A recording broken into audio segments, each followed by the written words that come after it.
Hey guys, today we're going to read a Roller Warehouse catalog from 1998. I had placed an order with Roller Warehouse and I asked the owner, Gil, if he had any old catalogs from the late 90s, and he hooked me up with a few. So let's check it out.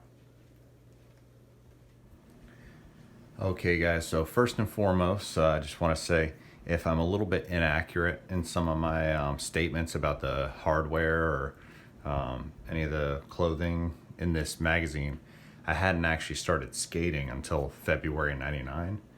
So this magazine predates my skating career, even though some of my contemporaries that are 36 years old, born in 1984, they usually, a lot of them had started skating earlier in maybe 1996, 97, 98. I did learn how to inline skate in 1992, and I was like an active fitness skater or hockey skater, just roller hockey around the neighborhood. But I hadn't actually started doing stunts until 1999. So here we go. We got on the cover, inside the new 1998 skates, extra answers to these burning questions. Which wheels really are the best? Grind plates, plastic or metal? That's a debate that we're still having. And also flat versus anti-rock.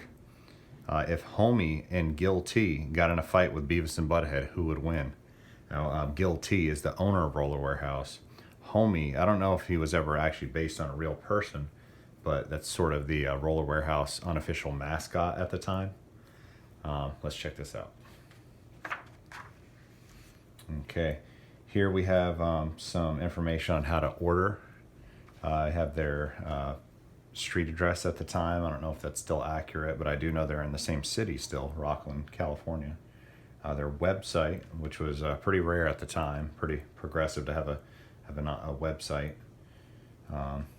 Why be a mall rat? Visit our site, grab a shopping cart, and be a web rat at the Roller Warehouse website. Take our survey, see new stuff, link us to your site. They explain their shipping policies. Got a couple cool pictures here. Somebody named Zach Garrett from Spring Lake, Michigan, doing looks like a 180 mute maybe. Johnny Renty, 10 years old, Venice, California. Lindsay Furtado from Novato, California, doing a Royale. Okay, so here's Homie, here's Gil T. And instead of Team Paradise, he has a Team Parasite shirt. At the time, Team Paradise was the biggest shop around, but they weren't really skaters. They were like a corporate-backed skate shop. And I remember one day, I used to shop at Team Paradise. I typed in the URL, teamparadise.com, and it came up to a skateboarding shop called Unit D. And essentially overnight, they had just completely liquidated all their inline skating apparel and skates, and they just became a skateboard shop overnight. And the teamparadise.com URL would actually redirect to the Unit D skate shop place. So that was pretty shitty at the time. And of course, Gil is a skater, and Roller Warehouse is now the most prominent skater-owned company around as far as shops, and they've been around since 1994. Okay, here we have Oxygen. These, now everybody knows about the older Oxygen Argon 1.1s and 3.1s. They have these huge high cuffs and really shitty frames. But by this point, this is like the second or third year that Oxygen skates were out, and they had revised the cuff to be low cut. They improved the H block area, and they were trying to make the skates better. What they needed is an entire sole plate. That happened later. The molds for the Oxygen skate were actually sold to a different company, and they sold the skate as the Rage Fury, I think it was called, or something like that. And it had an entire wraparound sole plate that was like a rip-off of the Razor super flat sole plate. Here we got Team Oxygen, featuring champion Manuel Brillis. I think that's misspelled.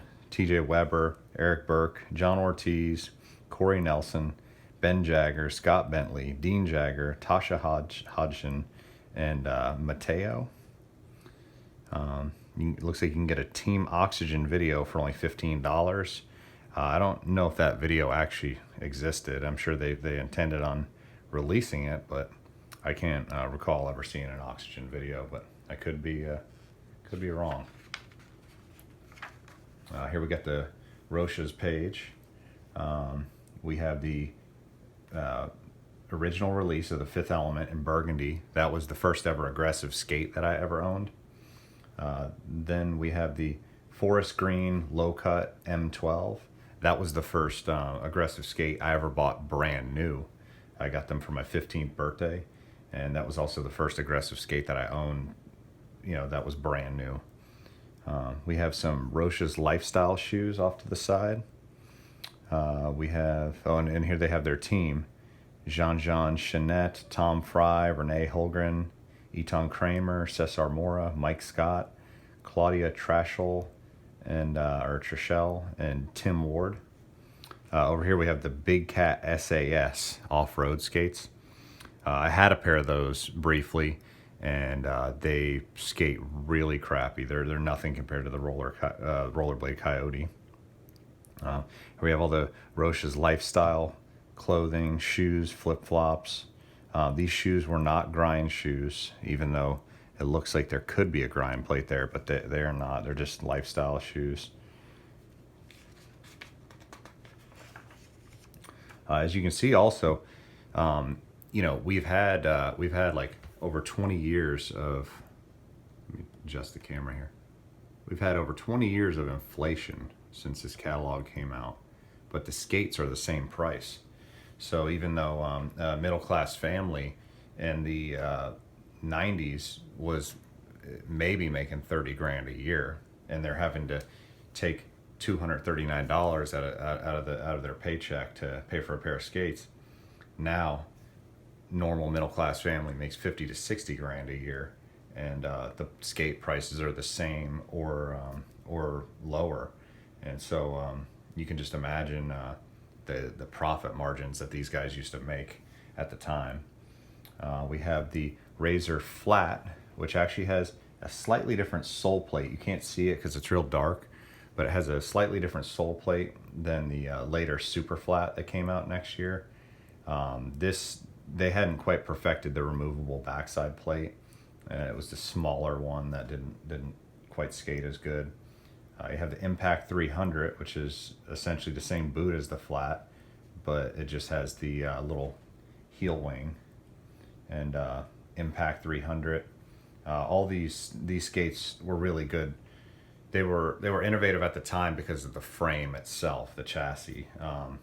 Even though the sole plates seem antiquated by 1998, it would have been really refreshing to leap from a pair of rollerblade boxcars or rollerblade tarmacs with no H-block onto this Razor skate that had this amazing thick frame that slid really well because of how thick the frame walls were.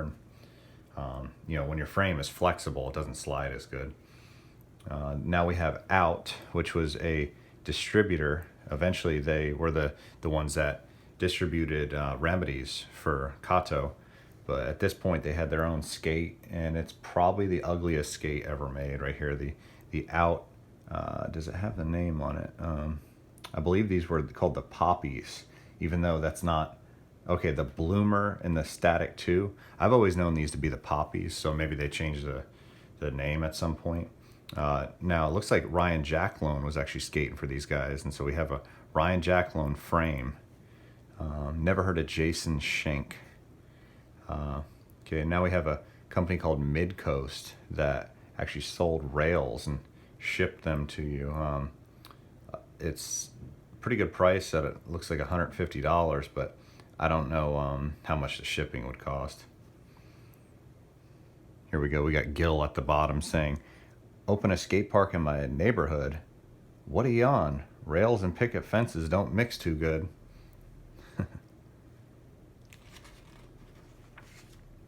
Okay, here's the big Senate page. We got Dave Kolosh wearing a nice polo, the neon polo. Look at the cores on those wheels, that thick plastic. That almost looks like, I've seen these cores on these wheels right here, here, and here. This big 59 millimeter wheel looks like it has like a thicker core. I don't even know if that might be like a pre-production wheel, because I've never actually seen those cores in person. We got Roadhouse. I believe this is probably his second anti-rocker after the famous, Crayola colored Toys R Us anti-rockers the year before. These ones have little Fisher-Price little people all over them. Let's see here. A couple Senate backpacks. Those were always the best. I had a white camo assassin backpack, and or no, not the assassin, the commando in 9th grade. Again, Senate was a huge company backed by a corporate conglomerate, so they have a big 2-page spread. You have pro shirts for T.J. Weber, Etan Kramer, Matt Mance, Brandon Harden, Eric Schrein. You got grind plates. You have their aftermarket frames, which is similar to 50/50. If you skated USD and you bought a pair of frames, you would have to buy special plates to adapt them to USD boots, or if you skated Razors, you'd have to do the same, or you had to get different adapter plates for different frames. Okay, 976. I don't know who was behind this company, but it was actually at the time it was considered a pretty popular company amongst rollerbladers. Then we have Medium. Medium is a company that I believe they were backed by a big conglomerate, and the brand manager was Shane Coburn, and essentially the conglomerate just wanted to get out of skating, I believe, and so Shane took the good team riders and the molds for the wheels and everything, and started Mind Game. So one year you had a medium wheel with Brian Shima, the next year you had a Mind Game wheel with Brian Shima. Who's on the team here? Do they got their names? Nope. We do got Shima right here.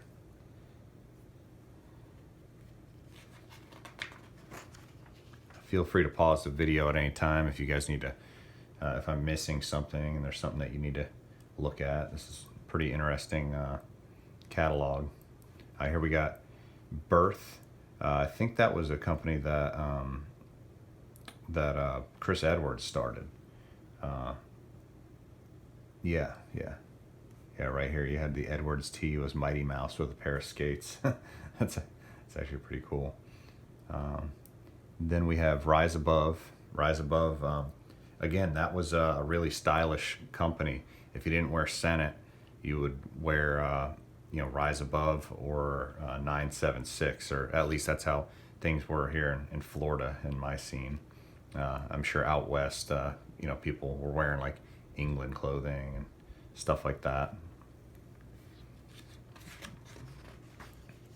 Okay, Scribe.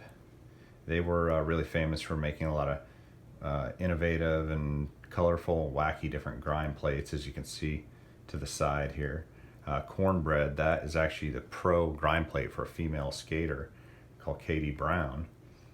And let's see what else we have here. We got a Cesar Mora. We have grind plates just called the Unity and the Unity 2. They probably sold them from the standpoint that you could do better unities if you had these specific grind plates. There was another company, I don't know if they're featured in this catalog, but CDS, they were called CDS Detroit, and they messed with a lot of different compounds. They had like plastic with metal powder in the mix. They had wood grind plates. They had ones made out of like clear plexiglass, and they always experimented with different plates. Let's see here, a couple Scribe wheels. I didn't know they made wheels. I know that somebody kind of rebooted the company around 2010 or 2011, and started making wheels, but I wasn't aware that they originally sold wheels. They're more known for their grind plates, I'd have to say. Here we have some type of company called Depart Clothing. I've never heard of that. Never heard of that. We got Blood Wheels. Let's see. They made these really cool clear anti-rockers that were clear red. Then we have Osby aggressive skate products. I mean, this is some pretty obscure stuff, I'd have to say. I've never even heard of that company. I had skated at the time, but I've watched every video from back in the day and never seen anything about Osby skate products. Apparently, John Ortiz rode for them. Jason Marshall. Let's see. Oh, in the picture here, Ray Mendez. AM riders were Angel Soto, really good skater. I believe he was from New York. Kyle Sanchez, Hakeem Jamo, and Mayan Tamag. That's the guy in my recent Leap of Faith video. I told you guys he was the only one that almost landed the Leap of Faith on inline skates. He just he landed, he rolled a couple feet, and he fell backwards. It almost counts if you watch the clip. Okay, we got Cement. They were supposedly the most durable jeans you could get, but I'm sure they didn't hold up anything better than anything else. Transpac. Now, this company wasn't considered cool by rollerbladers, but they were like the most functional and well-designed backpacks on the market. You would put one skate on either side, and then they were in like a triangular shape, and then all your stuff would go in the middle.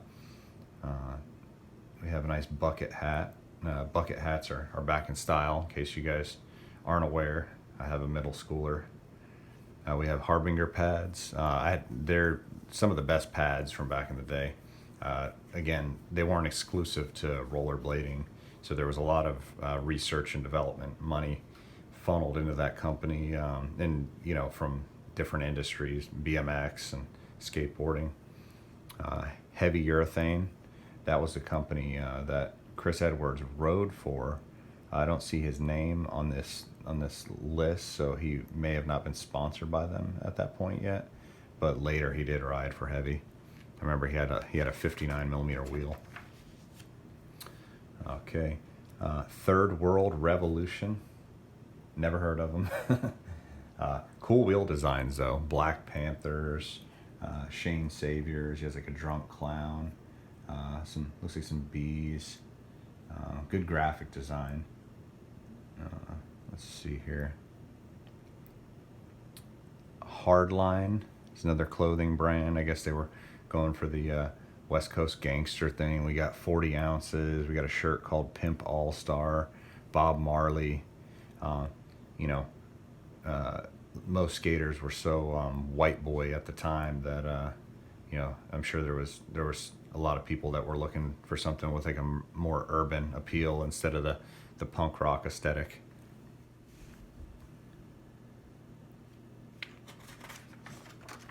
Okay, take a drink break here while you guys look at this page.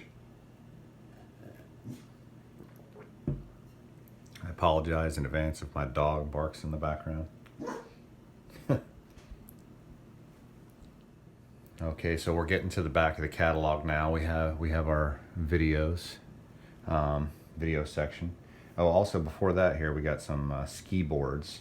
That was a pretty popular. It was the snowboarding or skiing industry tried to make it a thing. They tried to make winter snowed in rollerbladers start ski boarding. They were just short skis that from most accounts, particularly like Joey McGarry's accounts, they were just like really crappy skis that you couldn't do anything on, and they just felt horrible.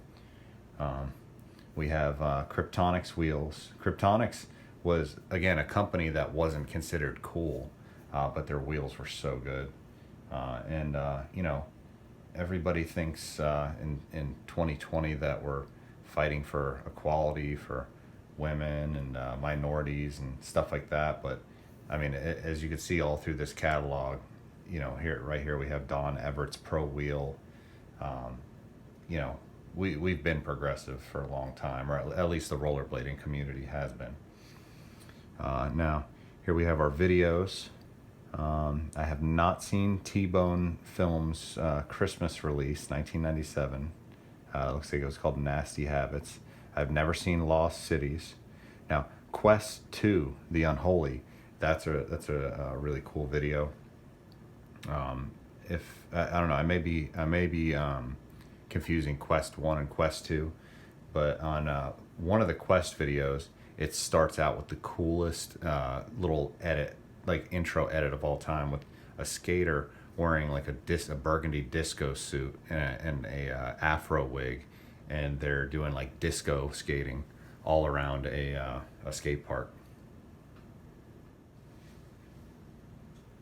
Okay, we had a little technical difficulty here. I had to change my battery. All right, we have the Hoax 4 Brass Monkeys. That was one of my first skate videos. I had Espionage and Hoax 4, and I watched them back to back just over and over again. Anyway, one of the Quest videos has this really awesome intro with a skater doing like aggressive inline disco skating and doing huge airs at a skate park. Then we have our modern classics. Again, this is like Christmas '97 or 1998, and they're already reminiscing about these videos from 3 years prior, like the Hoax, Hoax 2 Broken English, Hoax 3 Broken English, Hoax 2 Anarchy Across America. You got Fast Shoes, Nickel and Dime, VG6, Suitable Material. My Daily Routine, that's a really popular video. All right, we got Guilty Pleasures. Once again, we bring you the Guilty Pleasures pages. Last time, you sucked the stuff down so fast, it made our head spin. This time, we dug even deeper. We hassled all of your favorite companies and got them to give up their secret stashes.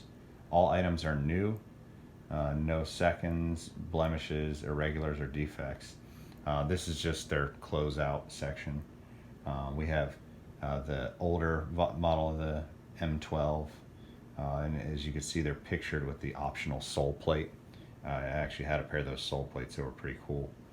Then we have the older version of the Oxygens with the high cut cuff.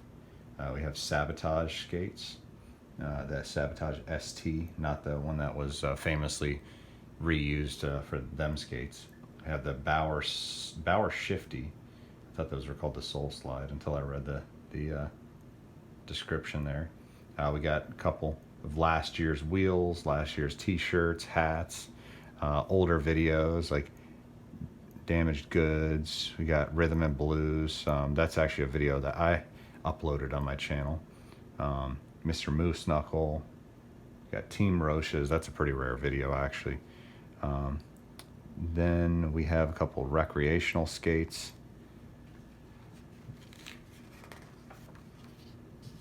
Right here, this is just a plain price list that has the product, the price, and their website, part number or item number. Then we have one last ad here. That's a pretty cool t-shirt. Cut and sew jersey design. Pick any color combo you want from the following fabric choices.